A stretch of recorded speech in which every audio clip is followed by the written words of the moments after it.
Hello everyone, welcome to the Jovan Lachey Show. This is your boy Jovan Lachey.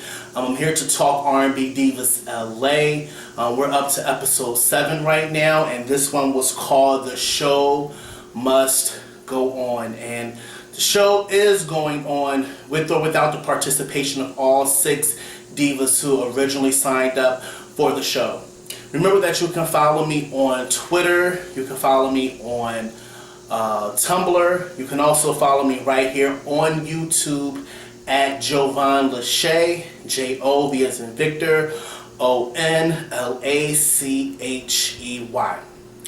Alright, so I know I've been but I've been a little delayed in getting my videos uploaded here. That is because, like last week, I have been busy with some personal things, but some very good personal things. And I'm just still waiting for good news on a couple different fronts in my personal life. And hopefully those things will come through for me and I can share those things with you. But right now we're going to talk about R&B Divas LA episode 7, The Show Must Go On. So the show is starting to reach its climax, meaning that it's becoming a little more juicy, but then it's also winding down as well. R&B Divas LA only has an 8-episode run, so next week will be the season finale, and then I believe on September the 4th we can check out the reunion hosted by Wendy Williams on TV1.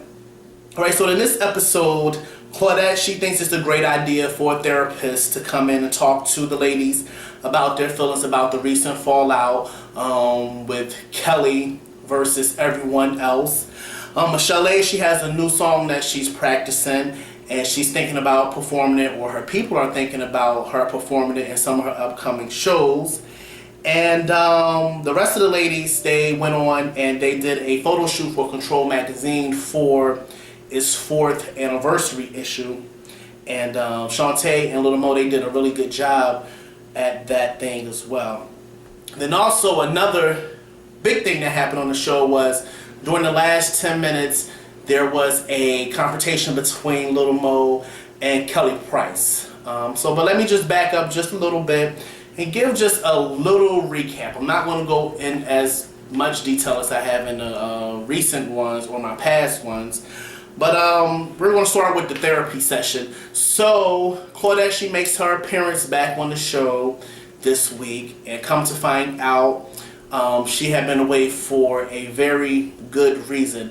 One of her children had suffered a burn via a steam iron, or one of those tall steam machines that you get, and those things do put out a lot of heavy hot steam. So one of her children, her daughter, was impacted by that.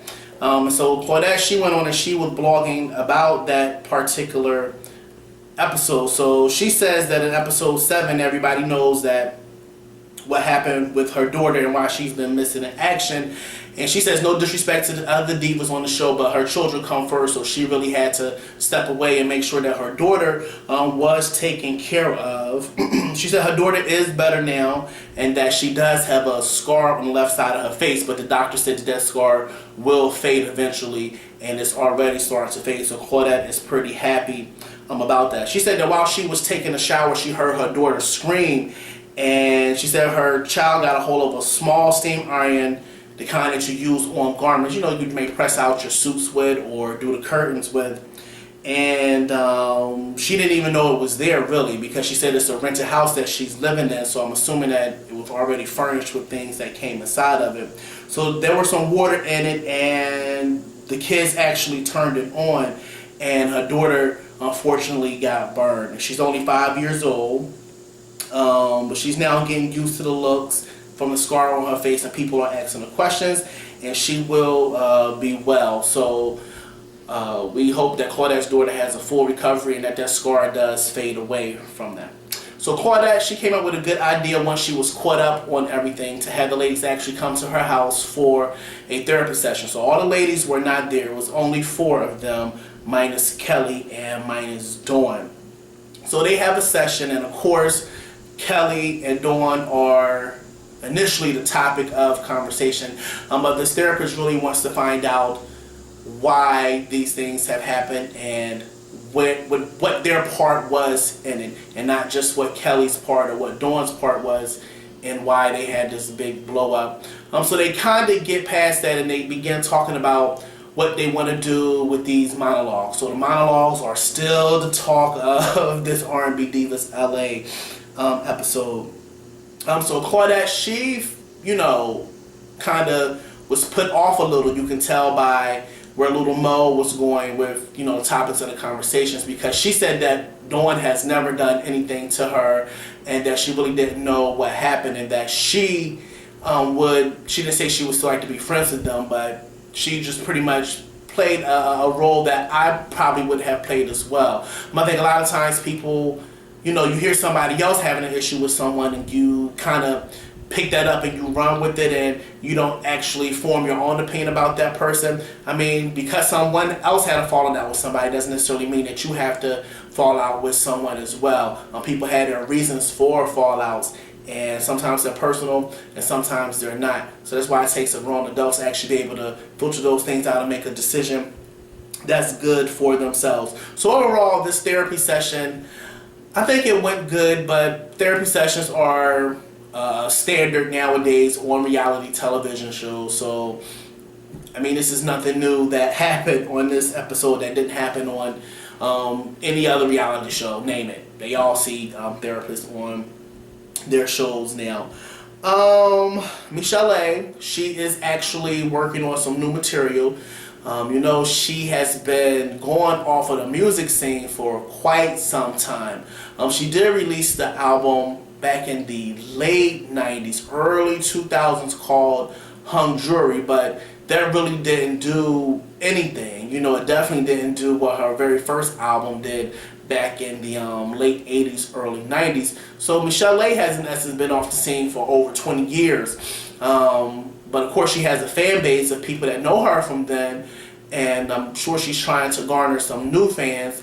The song that she was singing was called Beautiful. She feels like that she's not ready to actually go out and perform this song yet, but her producers were really wanting her to get out there and work the kinks out on the song, but she's not ready. So long story short, she had a show at a local venue there in Los Angeles. She didn't perform, but she did perform her classics and the songs that people know and love her for.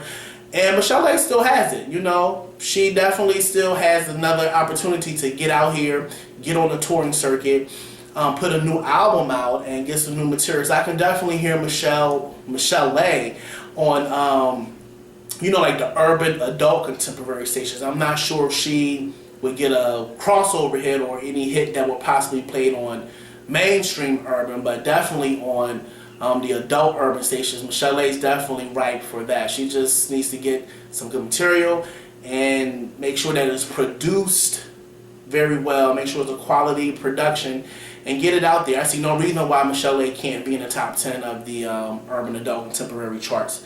So we wish her well with her new materials, and I really do hope that Michel'le gets something out here, because I will personally go out and buy that as well. So same thing is still happening, talking about the monologues and the fallout that's happened in the past 2 episodes. So I'm just want to go straight to the end of the show, and the part of the show that really, made me feel some kind of way. Okay, so Kelly Price has not been returning Lil Mo's phone calls. So Lil Mo has been reaching out to her to find out why, she's ignoring her. And so that she continues to ignore her. So then Kelly obviously agrees to meet with her at this restaurant, the same restaurant that they've been using over and over and over throughout this series here. But Kelly agrees to meet with her. So they meet, and Lil Mo just comes out and asks her, like, what's up? And then Kelly again is playing so nonchalant and just aloof, like looking way out like no one else exists. And she's like, what are you talking about? And Lil Mo says, what I'm talking about. Why haven't you returned my phone calls? I thought we were better than that. We were cool. We were supposed to be friends or whatever. So then Kelly, again, she goes all the way from 0 to 10. And this is what pissed me off. And I tried to be for Kelly Price in this whole monologues thing. It was her idea, The idea was kind of hijacked from her and everybody went on and did it. But the way that she's responding to this was totally unacceptable. So she goes from 0 to 10 automatically, and she just jumps up and she's calling for her husband. She's like, Roll, calling him by his last name. Jeffrey Roll, come down here, come down here. So he comes down like a little child. And instead of Kelly Price talking directly to Lil Mo, she goes and she's having a conversation that she should be having with Lil Mo directly with her husband. Talking about, oh, I tried to come in here and do right by everybody, and everybody says F Kelly Price this, Kelly Price that, and the whole time she's not even looking at Lil Mo. So Lil Mo said, hold on, wait a minute. Let me call my husband down here so that everything is on an even playing field. And she was like, I didn't come here to fight with you. She said, I got on Hill, so you know I didn't come here to fight. So Lil Mo gets really emotional at this point. So her husband comes, and Lil Mo just has a breakdown at this point. And she's saying like, look, Kelly is doing too much. You know, I sacrificed myself, my family, my time, my career to come out here to LA to work on this monologues thing. And for you to act like this is really unacceptable. So Lil Mo's crying, and she says that, you know, she left her children in the airport for 12 hours to go to a rehearsal with Kelly that Kelly did not even show up at. So just let me go off on Kelly Price for a minute. Kelly Price, please don't you ever sign up again for any type of reality show. If you're going to do reality television, make sure that you're way behind the camera, that you are putting up the money, and that you are an executive producer of it. We do not need to see the quote-unquote real Kelly Price anymore, because the real Kelly Price that's being shown on R&B Divas LA is not a pretty sight. The real Kelly Price on R&B Divas LA is a control freak. She's selfish. She doesn't care about others. She's that B word that a lot of people say, I'm not going to call you that because I do have too much respect for you. And come on, let's be real about it. You're not acting like a Christian at all. Not at all. So don't you ever do another reality show. I mean, stay behind the mic, continue to sing, continue to put out music, because the voice is what endeared everyone to you from the beginning anyway. That voice is a gift from God, so continue to use that in that capacity. But don't ever step foot in front of the camera on a reality TV show ever again.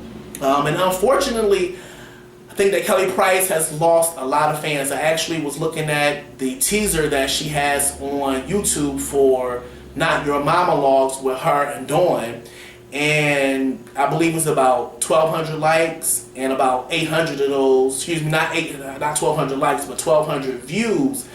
And of those views, about 800 of those are dislikes. So people are not feeling Kelly Price at all. And that's the direct correlation to what she's doing on the show. I mean, the way that she's been acting and the things that she's been doing. So this was episode 7. Next week is episode 8. One more episode, and that one's going to be called What Would a Diva Do? So we're going to tune in and see what's going on the last episode, and then get ready for the reunion. And remember that you can follow me on Twitter. You can follow me on Tumblr. You can also follow me right here on YouTube at Jovan Lachey. Again, until the next time, I'm Jovan Lachey. Thank you.